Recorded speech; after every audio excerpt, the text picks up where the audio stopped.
angustias de las tormentas. De modo que la ciudad será habitada por aquellos que soportan el peso del yugo de la fe. Y cada uno de sus habitantes será contado en el reino de los cielos. Comentario. Nos aproximamos hasta llegar al lugar que antes me había parecido ser una rotura, semejante a la brecha que divide un muro. Y vi una puerta a la cual se subía por 3 gradas de diferentes colores, y un portero que aún no había proferido ninguna palabra. Y como yo abriese cada vez más los ojos, le vi sentado sobre la grada superior, con tan luminoso rostro, que no podía fijar en él mi vista. Tenía en la mano una espada desnuda, que reflejaba sus rayos hacia nosotros, de tal modo, que en vano intenté fijar en ella mis miradas. Este párrafo extraído de la Divina Comedia de Dante, en la parte correspondiente al Purgatorio del canto 9, guarda una gran correspondencia con el ingreso a la región purgatorial donde su guardián es un venerable anciano que en ambos casos está sentado. Me marché apresuradamente y llamé a mis compañeros para entrar en la ciudad de la que nos había hablado Litargoel. Unidos por la fe, abandonamos todas las cosas como él nos había dicho. Nos libramos de los ladrones, puesto que no encontraron sus vestiduras sobre nosotros. Nos escapamos de los lobos, porque no hallaron en nosotros el agua de la que estaban sedientos. Nos libramos de los leones, porque no encontraron en nosotros el deseo de carne. Nos escapamos de los perros y de los toros, porque no encontraron ni pan ni verduras. Sentimos una gran alegría con ausencia de preocupaciones en la paz de nuestro Señor. Tomamos un poco de descanso ante la puerta y comentamos entre nosotros cosas que no suponían distracción en este mundo, sino una práctica continuada de la fe. Comentario. Virgilio, el poeta de Mantua y maestro de Dante, le dirá ante esta entrada secreta: pide humildemente que se abra la cerradura. Y esto hará Dante. Me postré devotamente a los pies santos. Le pedí por misericordia que abriese, pero antes me di 3 golpes en el pecho. Con la punta de la espada me trazó 7 veces en la frente la letra P, y dijo: procura lavar estas manchas cuando estés adentro. Enseguida, sacó de abajo de sus vestiduras, que eran del color de la ceniza o de la tierra seca, 2 llaves, una de las cuales era de oro y la otra de plata. Primero con la blanca, y luego con la amarilla, hizo en la puerta lo que yo deseaba. Segundo encuentro con Litargoel. Mientras hablábamos de los ladrones del camino, de quienes habíamos escapado, he aquí que salió Litargoel. Se había transformado ante nosotros y había tomado la apariencia de un médico. Llevaba bajo su brazo un ungüento de nardo medicinal, y un discípulo le seguía portando una cajita llena de medicinas. Nosotros no lo reconocimos. Pedro respondió y le dijo: nos gustaría que nos hicieras un favor, ya que somos extranjeros. Condúcenos a la casa de Litargoel antes de que se haga tarde. Comentario. En el purgatorio el Cristo íntimo cura las causas secretas de todas las enfermedades que, como sabemos, tienen además su razón de ser en el karma.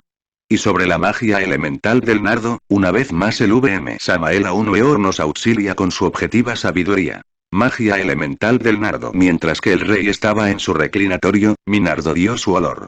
Versículo 12, Capitán 1. Cantar de los cantares de Salomón.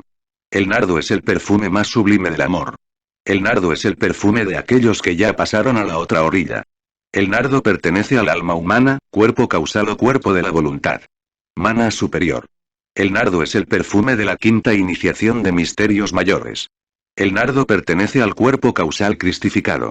El nardo es el perfume de los altos iniciados. El nardo es una planta perteneciente al plano causal. El nardo es el perfume del liberador. El nardo es el perfume de los hierofantes de misterios mayores. Hablando esotéricamente, debemos librar grandes batallas para conseguir el nardo. El perfume del nardo actúa eficazmente sobre la conciencia de los artistas.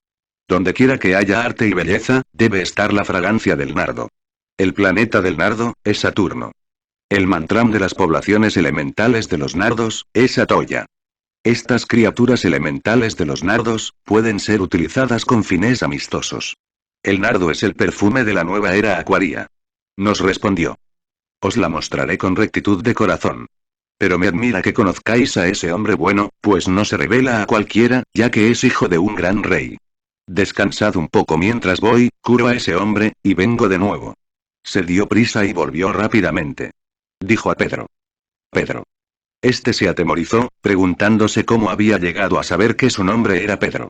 Pedro respondió al Salvador: ¿de dónde me conoces, puesto que has pronunciado mi nombre? Respondió Litargoel: deseo preguntarte quién te ha dado el nombre de Pedro. Comentario. El nombre secreto de Pedro es Patar, con sus 3 consonantes que en alto esoterismo son radicales. PTR. La P viene a recordarnos al Padre que está en secreto, al anciano de los días de la cábala hebraica.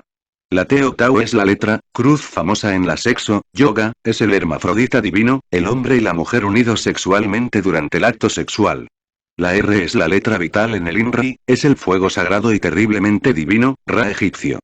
Pedro, Patar, el iluminador, es el maestro de la magia sexual. Samael aún Weor. Díjole él. Jesús, el Cristo, el Hijo de Dios viviente, él me dio este nombre. Respondió Litargoel con estas palabras. Yo soy. Reconóceme, Pedro. Desnudó el vestido que le cubría, con el que se había disfrazado ante nosotros, y se nos reveló en verdad cómo era él. Nos postramos en tierra y lo adoramos nosotros, los 11 apóstoles. Extendió su mano, nos hizo levantar y hablamos con él humildemente. Mientras nuestras cabezas estaban inclinadas hacia el suelo con respeto, le dijimos. ¿Qué quieres que hagamos? Mas otórganos la fuerza para que cumplamos tu voluntad en todo momento. Él les entregó el ungüento de nardo curativo y la cajita que estaba en las manos del discípulo, y les impartió la orden siguiente. Volved a la ciudad de la que habéis salido que es llamada inhabitación. Continuad enseñando pacientemente a los que han creído en mi nombre, puesto que yo he tenido paciencia en los sufrimientos de la fe. Yo os otorgaré vuestra recompensa. Dad a los pobres de la ciudad lo que necesiten para que vivan de ello, hasta que yo les dé lo que es superior, lo que os dije que os iba a dar de balde. Comentario.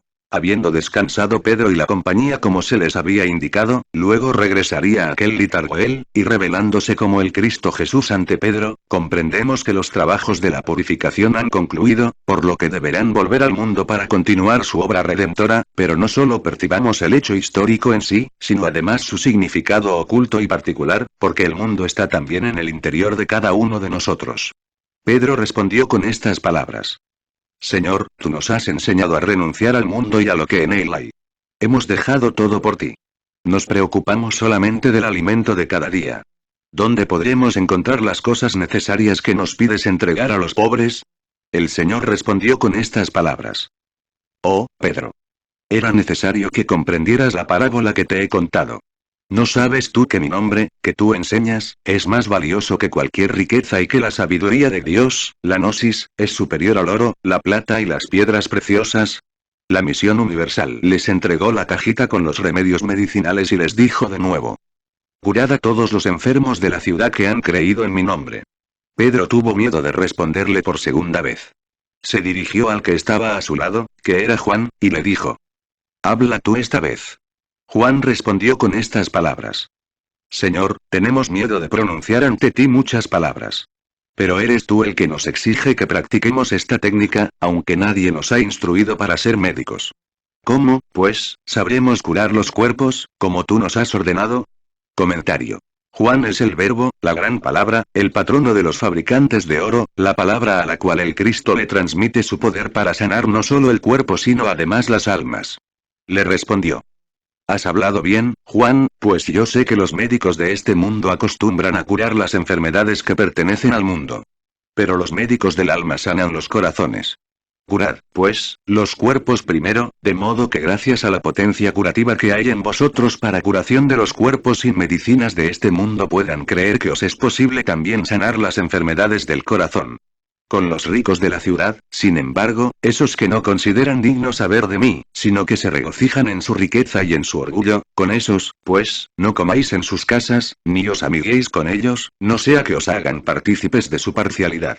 Pues muchos toman partido por los ricos en las comunidades, porque son pecadores también, y proporcionan la ocasión a otros de hacer lo mismo.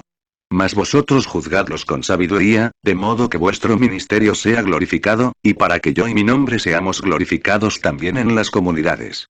Los discípulos respondieron así. Sí. En verdad esto es lo que conviene hacer. Se postraron en tierra y lo adoraron. Pero él los hizo levantar y se apartó de ellos en paz. Amén. Comentario final. De Pedro a Juan existe un puente y en él debemos ahorcar e incinerar las semillas del Judas psicológico. Pedro es el sexo y Juan es el verbo, la palabra, y en el corazón está la más difícil de las luchas, la de corazón contra corazón. Reflexiones gnósticas en torno a la Santa Cruz. La cruz en la tradición gnóstica. En el sentido ígneo de la cruz y, en su sistema etimológico las voces cross, crux, cruz, crouz, croaz, crois, crouz, resuelven todas en acuros. Luz del gran fuego. Diccionario de símbolos. Algunas tradiciones en que aparece la cruz como símbolo del fuego y del sufrimiento existencial, puede deberse a que sus dos maderos se relacionan, en su origen, con los empleados para producir la flama, a los que se considera por los primitivos como masculino y femenino. C. G. Jun. Dentro de la abundante literatura gnóstica que afortunadamente ahora circula en diversas publicaciones, existe una muy singular que trata sobre el símbolo de la cruz, y aunque es una referencia exclusiva a su misterio en el cristianismo, mas sin embargo y como veremos, su ser y su saber no pueden ser contenidos en el círculo de la exclusividad de una determinada secta, debido a su universal y profundo contenido. Lo que tratamos en este apartado son las reflexiones gnósticas. 1, 2 y 3, en torno a la Santa Cruz, de los Hechos de los Apóstoles. Andrés, Juan y Pedro. Pero, para poder apreciar toda la dimensión de estas joyas del gnosticismo, convendrían antes algunas explicaciones al respecto del símbolo de la cruz. El poder está en la cruz. La cruz para los gnósticos no es en modo alguno un símbolo convencional, sino la representación de una ley invariable, la cual cubre toda la gama, todos los hechos de la naturaleza sin excepción alguna. El que conozca los fundamentos de la química, sabe que la reacción de los elementos solamente se sucede al cruzarlos unos con otros. Por ejemplo, la fórmula química del agua H2O, es sencillamente el cruzamiento de dos átomos de hidrógeno y uno de oxígeno, de tal suerte que el agua, precioso fluido indispensable a la vida orgánica, es el resultado de la cruz. El poder para producir agua está en la cruz del hidrógeno y el oxígeno. La armonía en la marcha de un sistema de mundos, depende del punto magnético crucial, donde las dos fuerzas centrífuga y centrípeta se hallan equilibradas. De manera que el poder que sostiene los mundos, está en la cruz magnética de los espacios. Una célula masculina llamada zoospermo, se cruza con una célula femenina llamada óvulo y de esta cruz resulta el ser humano. De tal suerte que el hombre es el resultado de la cruz del zoospermo masculino y el óvulo femenino. Nada puede venir a la existencia sin el poder de la cruz. Un sincero e ideal apretón de manos, cruza y armoniza el afecto mutuo de dos personas. Así que la cruz en el estrecharse las manos, hace vivo el afecto entre dos almas. Por la calle marcha un joven apuesto y se encuentra con una preciosa damita, se cruzan sus miradas y de esta cruz prodigiosa, sutil e impalpable, pero real en su poder mágico, nace un afecto, nace un amor que organizará un hogar y producirá efectos asombrosos, como son la multiplicación de la especie, la grandeza de una patria y quizá la aparición de un genio que haga aumentar el progreso de la ciencia, o de la filosofía para mejorar al mundo. De tal suerte que la cruz magnética de las miradas, muestra y demuestra que el poder está en la cruz.